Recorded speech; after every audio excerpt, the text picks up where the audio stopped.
इस वक्त बड़ी खबर क्या है, और वो खबर ये है कि कीव शहर पर लगातार हमले हो रहे हैं। 2 धमाके। आज तक जब वहां लाइव रिपोर्टिंग कर रहा था उस वक्त यहां पर आपको ये पहले सायरन सुनाई पड़ा, उसके बाद धमाकों की आवाज सुनाई पड़ती है। तो राजेश, आप अपने आप को सुरक्षित रखें, लेकिन जरा ये बताइए कि कीव शहर पर जो ये हमले हो रहे हैं ये अगले कुछ घंटों के लिहाज से कितने महत्वपूर्ण है, क्योंकि आप भी बार बार कह रहे हैं कि आज रात कीव पर नजर होनी चाहिए दुनिया की। देखिए, मैं ये नहीं कह सकता कि आज रात को होगा, लेकिन मेरा एस्टिमेट है कि आज रात से कार्रवाई शुरू होनी चाहिए। पर ये काफी हद तक इस पर डिपेंड करेगा कि खार्किव में रूस को कितनी सफलता मिलती है। मेरा अनुमान ये है कि आज दोपहर तक, इंडियन टाइम की इवनिंग तक, आज खार्किव गिर जाएगा। It will be taken over by Russian forces. वो इस पर कब्जा कर लेंगी, और जैसे वहां को कब्जा मुकम्मल होगा उसके बाद अगला टारगेट सिर्फ कीव है, जो सबसे बड़ा शहर है, राजधानी है, यहाँ की पॉलिटिकल नर्व सेंटर है, और कीव का गिरना मतलब यूक्रेन का गिरना है। Over to you. जी, जरा ये भी दर्शकों को बता दीजिए कि रूसी फौज को लेकर खबर आ रही थी कि 63 किलोमीटर तक दायरे में घेर रखा है, एक पैसेज दे रखा है। तो अभी रशियन फौज की क्या स्टेटस है कीव शहर के आसपास? और इधर एक और बड़ी खबर, इस सवाल के जवाब ले उससे पहले राजेश, एक बड़ी खबर आ रही है। खबर यह है कि जंग के दौरान 6000 रूसी सैनिक ढेर हो गए, ऐसा दावा किया गया है जेलेंस्की की तरफ से। 6 दिन में 6000 रूसी सैनिक मारे गए हैं, ये यूक्रेनी राष्ट्रपति का दावा है। राजेश, आप बार बार कह रहे हैं इंफॉर्मेशन मिस इन्फॉर्मेशन, इस दावे पर कोई रिएक्शन देना चाहेंगे आप? 6 दिन में 6000 रूसी सैनिक मारे गए, जेलेंस्की ने दावा किया है। तो मेरा पॉइंट इस बात से बिल्कुल क्लियर हो जाएगा कि ये इंफॉर्मेशन वॉरफेयर है। रूस के 6000 सैनिक मरे हैं, ये जेलेंस्की को कैसे पता लगा है? कोई तरीका नहीं पता करने का जब तक रूस से फिगर जारी ना करे। लेकिन उन्होंने बताया कि कितने यूक्रेनी सैनिक मरे हैं, नहीं बताया। फर्स्ट डे से वो ये नहीं बता रहे कि यूक्रेन कितने मरे हैं। तो हो सकता है इतने सैनिक मरे हो, मैं इसको झुठला नहीं रहा हूं, लेकिन ये कहना चाहता हूं कि ये मिस इन्फॉर्मेशन कैंपेन है, और इंफॉर्मेशन वॉरफेयर इस लड़ाई में जो यूक्रेन में चल रही है वो मिलिट्री एलिमेंट से ज्यादा इंपॉर्टेंट है। और सिर्फ ये एक फैक्ट कि यूक्रेन अपनी कैजुअलिटीज नहीं बता रहा, कहीं ना कहीं इस तरफ इशारा करती है। नहीं तो, क्योंकि आज तक इकलौता चैनल है जो कीव में अभी भी मौजूद है, बाकी वहां पर लोग नहीं है, रिपोर्टिंग वहां से नहीं हो रही है। लेकिन जरा आप ये बताइए, कीव के बाहर रूसी फौज किस तादाद में मौजूद है, कैसी घेराबंदी, अगर आप इस बारे में थोड़ी जानकारी दें तो दर्शकों को समझने में और आसानी हो जाएगी। देखिए, जो कीव के बाहर रूसी फौज का जमावड़ा है, वो खबर सिर्फ वेस्टर्न मीडिया से आई है, अमेरिका से आई है, और वो भी सैटेलाइट इमेजेस के जरिए आई है कि 30 किलोमीटर लंबा काफिला है, 60 किलोमीटर लंबा काफिला है।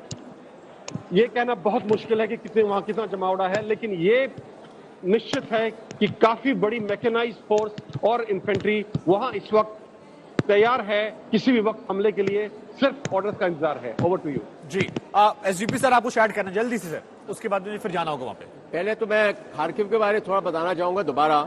एक तो ना, दूसरा रशिया का जो मुद्दा था, 40 किलोमीटर है वो बॉर्डर से, तो उसकी लॉजिस्टिक सिस्टम बहुत सिंपल हो जाती है खार्किव को एक ऑब्जेक्टिव रखने के लिए। दूसरा है कि खार्किव के ऊपर जितना भी अभी हमला हो रहा है वो लिमिटेड ऑब्जेक्टिव में हो रहा है। जो भी हम टीवी में देख रहे हैं वो बिल्कुल एक सही पिक्चर नहीं बता सकता, क्योंकि वहां पे एक टैंक फैक्ट्री है, हाइड्रोथर्मल न्यूक्लियर प्लांट्स हैं, एक इकोनॉमिक सेंटर है, इंडस्ट्रियल सेंटर है, और रूस नहीं चाहेगा कि उनको बर्बाद कर दे, क्योंकि उनका एम है कि बाद में उसको यूक्रेन को रूस में शामिल करना है। अभी जहां तक आया कीव पे, कीव में मैं बताना चाहता हूं कि 72 घंटे के बाद, 3 दिन के बाद रूस ने दोबारा अपना एक्शन शुरू किया था, एक लॉजिस्टिक रिप्लेनिशमेंट की। अभी पिछले 2 दिन में उन्होंने कीव की तरफ 65 किलोमीटर का कॉन्वॉय हमने देखा आ रहा है। इसका मतलब 5 से लेकर 600 गाड़ियां आई हैं। आ रहा हूं सर, क्योंकि राजेश के पास एक बार फिर जाना है मुझे सर। राजेश, जो बातें यहां पर कही जा रही है, जरा एक बार दर्शकों को ये भी बता दीजिए कि सुबह से कीव पर जो ये सायरन के बाद हमला सुनाई पड़ा, ये पहला हमला आज था, या इसके अलावा भी आपको ऐसे धमाके सुनाई पड़े सुबह से? देखिए, अभी कीव में बर्फबारी शुरू हो गई है, बर्फ गिरनी शुरू हो गई है, और जो हमला है, कल रात को 2 धमाकों की आवाज आई थी, लेकिन उसके बाद कुछ नहीं हुआ। आज सुबह एक बार सायरन बजा था, लेकिन धमाका कोई नहीं था। धमाका सिर्फ अभी 2 हुए हैं जिस वक्त मैं आपसे बात कर रहा था, और ये लगातार एयर सायरन बज रहा था, उससे 2 धमाके मेरे काफी करीब यहाँ पर हुए हैं।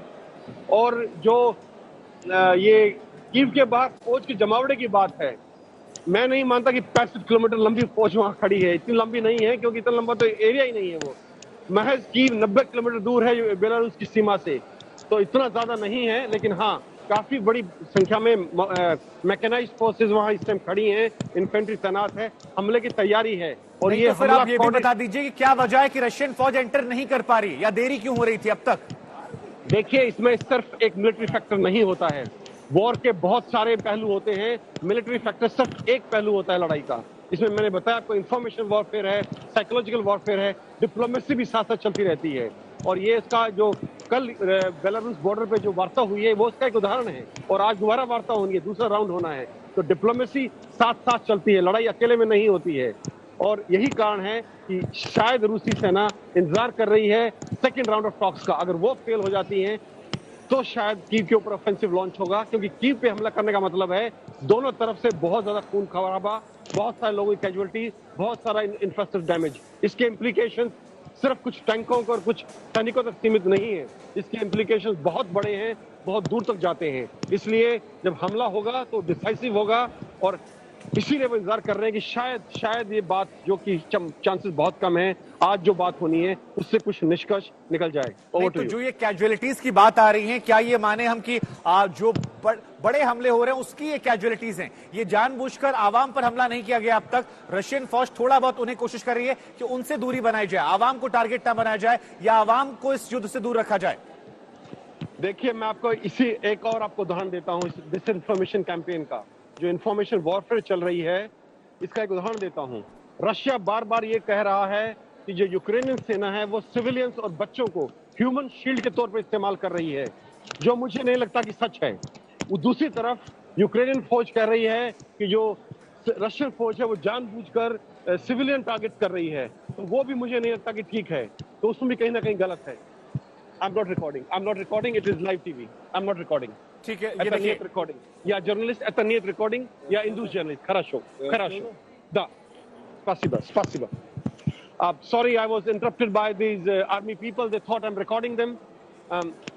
आप हैं अभी वहां पर? जी सुन सकते हैं मुझे? जी राजेश।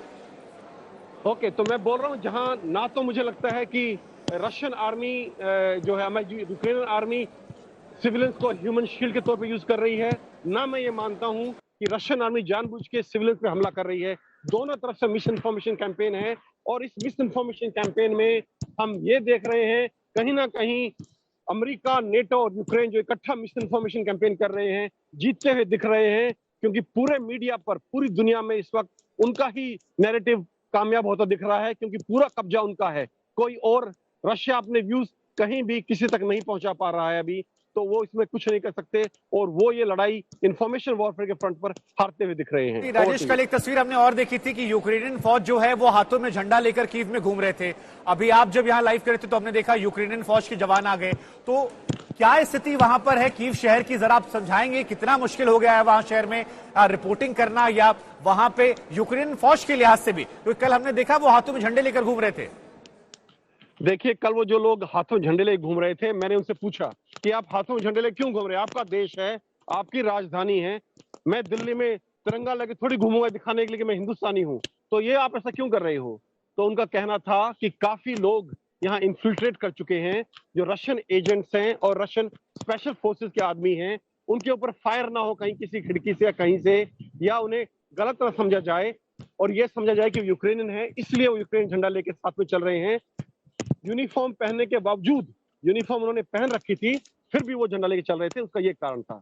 और अभी जो ये सिपाही मेरे पास आए थे, इन्हें लग रहा है शायद मैं कुछ रिकॉर्डिंग करने की कोशिश कर रहा हूँ, कहीं कुछ लाइव टेलीकास्ट कर रहा हूँ रशियन फोर्सेस को, बिकॉज यहाँ हर किसी के ऊपर इस वक्त शक है। कोई नहीं जानता कौन यूक्रेन को सपोर्ट कर रहा है और कौन रूस को सपोर्ट कर रहा है। Over to you. नहीं, तो कीव शहर की स्थिति क्या है? क्या वहां अभी भी आम आवाम मौजूद है अलग अलग देशों से, या लोग वहां से निकल चुके हैं बाकी शहरों की तरफ, उस शहर से बाहर निकल चुके हैं? क्योंकि बार बार ऐसे मैसेजेस आए थे, भारतीय एम्बेसी ने भी कहा, लाजमी है बाकी एम्बेसीज ने भी कहा होगा। देखिए, ना सिर्फ सिविलियंस, लगभग सभी एम्बेसीज, और मेरी खबर जो है भारतीय एम्बेसी भी यहाँ से निकल चुकी है जो कीव से इस वक्त, और बाकी सभी एम्बेसीज ने खाली कर दिया है, या तो वो वेस्ट मूव कर गए हैं, वेस्टर्न यूक्रेन में। और जहां तक सिविलियन जनता का सवाल है, लगभग 80% जनता यहाँ से ऑलरेडी पिछले 3-4 दिन पहले ही निकल चुकी थी, और जब कल सुबह रशिया की वार्निंग आई कि कीव से सिविलियन निकल जाएं, उस वार्निंग के बाद जो बचे कुछ लोग थे वो भी निकल गए हैं। जो लोग अभी यहाँ सिर्फ मौजूद हैं वो या तो पुलिस या पैरामिलिट्री या मिलिट्री से संबंधित हैं या वो लोग हैं जो एसेंशियल सर्विसेज में इन्वॉल्व हैं। इसके अलावा जो लोकल सिविलियंस हैं वो यहाँ मेरे ख्याल अभी 10% भी नहीं बचे हैं, बहुत कम लोग यहाँ बचे हैं। कोई लोग, आज सारी सड़कें खाली हैं, सुपरमार्केट्स खाली हैं, कहीं कुछ सामान नहीं मिल रहा है, सब दुकानें बंद हैं। तो मुझे नहीं लगता कि यहाँ ज्यादा लोग इस शहर में इस वक्त बचे हैं।